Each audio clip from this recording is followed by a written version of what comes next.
पिछले 10 सालों में भारत की अर्थव्यवस्था में बहुत बड़े बदलाव हुए हैं, लेकिन सबसे बड़ा सवाल तो ये है कि क्या ये बदलाव आने वाले दशक के लिए एक मजबूत नींव तैयार कर चुके हैं। चलिए इन स्लाइड्स के जरिए इस पूरी कहानी को समझते हैं।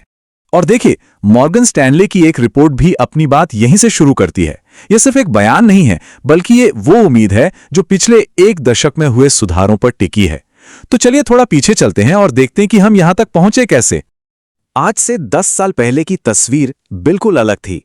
2008 के ग्लोबल फाइनेंशियल संकट के बाद देश की आर्थिक रफ्तार काफी धीमी पड़ गई थी और हमारा पूरा बैंकिंग सिस्टम एक बहुत बड़े दबाव में था। इस सारी मुश्किल की जड़ में थे कुछ बड़े बड़े कॉरपोरेट प्रोजेक्ट्स जो फेल हो गए। इसने बैड लोन्स यानी डूबे हुए कर्ज का एक ऐसा चक्कर शुरू किया जिसका बोझ हमारी अर्थव्यवस्था पर सालों तक बना रहा। नतीजा, नए निवेश के रास्ते लगभग बंद हो गए। तो इन चुनौतियों से निपटने के लिए एक नई आर्थिक नींव रखने का काम शुरू हुआ। ये कोई छोटे मोटे रिपेयर वर्क नहीं थे, बल्कि देश के पूरे आर्थिक ढांचे को जड़ से बदलने की एक बहुत बड़ी कोशिश थी। ये पूरा बदलाव 3 मेन पिलर्स यानी 3 स्तंभों पर खड़ा किया गया: डिजिटल, फाइनेंशियल और पॉलिसी इंफ्रास्ट्रक्चर। चलिए एक एक करके इन्हें समझते हैं कि आखिर इनका मतलब क्या था और इन्होंने क्या बदला। इस बदलाव की बुनियाद बना आधार, यानी देश के लगभग हर नागरिक के लिए एक बायोमेट्रिक पहचान। आज देखिए, 1.3 अरब लोगों के पास आधार है और इसने सरकारी योजनाओं और सेवाओं को सीधे लोगों तक पहुंचाने का तरीका ही बदल कर रख दिया। और इसी डिजिटल नींव का कमाल देखिए, 2016 में यूपीआई के आने के बाद तो जैसे डिजिटल पेमेंट्स में एक क्रांति ही आ गई। कुछ ही सालों में भारत, जो एक कैश पर चलने वाली इकोनॉमी थी, आज दुनिया की सबसे बड़ी डिजिटल पेमेंट इकोनॉमीज में से एक बन गई है। डिजिटल इंफ्रास्ट्रक्चर का एक और बड़ा फायदा यह हुआ कि देश के करोड़ों लोगों के लिए बैंक के दरवाजे खुल गए। आधार की वजह से बैंक खाता खोलना एकदम आसान और सस्ता हो गया, जिससे लगभग 50 करोड़ नए लोग बैंकिंग सिस्टम से जुड़ पाए। अच्छा, अब डिजिटल और फाइनेंशियल सुधारों को सपोर्ट करने के लिए पॉलिसी लेवल पर भी बड़े बदलाव किए गए।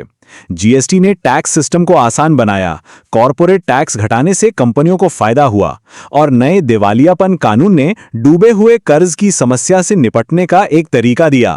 तो इन सारे सुधारों का जमीन पर असर क्या हुआ? क्या हमारा फाइनेंशियल सिस्टम सच में मजबूत बना है? इसकी पुष्टि के लिए चलिए देखते हैं कि भारत का सेंट्रल बैंक यानी आरबीआई क्या कहता है। आरबीआई की जो लेटेस्ट फाइनेंशियल स्टेबिलिटी रिपोर्ट है, वो साफ साफ कहती है कि दुनिया भर की चुनौतियों के बावजूद भारत का फाइनेंशियल सिस्टम काफी मजबूत और लचीला बना हुआ है। मतलब बैंकों की हालत पहले से कहीं बेहतर है। उनके पास किसी भी संकट से निपटने के लिए जरूरी पैसा है और सबसे जरूरी बात, डूबे हुए कर्ज यानी बैड लोन्स अब कई दशकों में सबसे कम हैं। ये सारे संकेत एक बहुत ही मजबूत आर्थिक नींव की तरफ इशारा करते हैं। तो अब जब नींव इतनी मजबूत बन गई है, तो सवाल यह है कि भविष्य में इस पर कितनी ऊंची इमारत खड़ी हो सकती है। आइए अगले 10 साल के लिए जो अनुमान लगाए जा रहे हैं, उन पर एक नजर डालते हैं। और यहीं पर मॉर्गन स्टैनली एक बहुत ही दिलचस्प तुलना करता है। उसका मानना है कि आज का भारत कई मायनों में 1980 के दशक के अमेरिका जैसा दिखता है, एक ऐसी इकोनॉमी जो घरेलू खपत और प्राइवेट सेक्टर की ताकत से आगे बढ़ रही थी। पहले ये देखते हैं कि हम आज कहां खड़े हैं। 2022 में भारत की जीडीपी लगभग $3.5 ट्रिलियन थी और अनुमान यह है कि अगले एक दशक में यह आंकड़ा दोगुने से भी ज्यादा बढ़कर $8 ट्रिलियन को पार कर सकता है। ये उस जबरदस्त ग्रोथ की तरफ इशारा है जिसकी उम्मीद की जा रही है। अब इस आर्थिक ग्रोथ का सीधा असर आम लोगों की आय पर पड़ेगा। अंदाजा यह है कि 2031 तक भारत के लगभग आधे परिवार मिडिल या अपर इनकम ग्रुप में आ जाएंगे। ये देश में चीजों की खरीदारी और डिमांड के पूरे तरीके को हमेशा के लिए बदल देगा। लेकिन देखिए, जहां इतना बड़ा मौका होता है, वहां थोड़ा रिस्क तो होता ही है। फाइनेंशियल मार्केट्स का एक बेसिक नेचर होता है, उतार चढ़ाव, और इस अस्थिरता को समझना बहुत जरूरी है। तो ये अस्थिरता, या जिसे वोलेटिलिटी कहते हैं, आखिर है क्या? बिल्कुल आसान शब्दों में कहें तो ये बाजार का एक स्वाभाविक मिजाज है। जैसे मौसम बदलता है, वैसे ही बाजार में भी तेजी और मंदी के दौर आते जाते रहते हैं। अब ये जो आप एक कॉम्प्लेक्स सा चार्ट देख रहे हैं ना, ये बस ये दिखाने के लिए है कि एक्सपर्ट्स बाजार के इसी उतार चढ़ाव को समझने के लिए कितना गहरा एनालिसिस करते हैं। ये उतार चढ़ाव कोई गड़बड़ी नहीं, बल्कि मार्केट का एक नॉर्मल हिस्सा है। तो इन सारी बातों को समेटते हुए हम वापस उसी शुरुआती सवाल पर आते हैं जहां से हमने ये पूरी चर्चा शुरू की थी।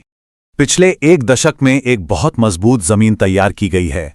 डिजिटल क्रांति से लेकर पॉलिसी रिफॉर्म्स तक एक नया मंच सज चुका है। तो असली सवाल अब यह है, क्या भारत इस मौके का फायदा उठाकर वाकई ग्लोबल स्टेज पर अपनी एक अलग पहचान बनाने के लिए तैयार है? इसका जवाब तो आने वाला वक्त ही देगा।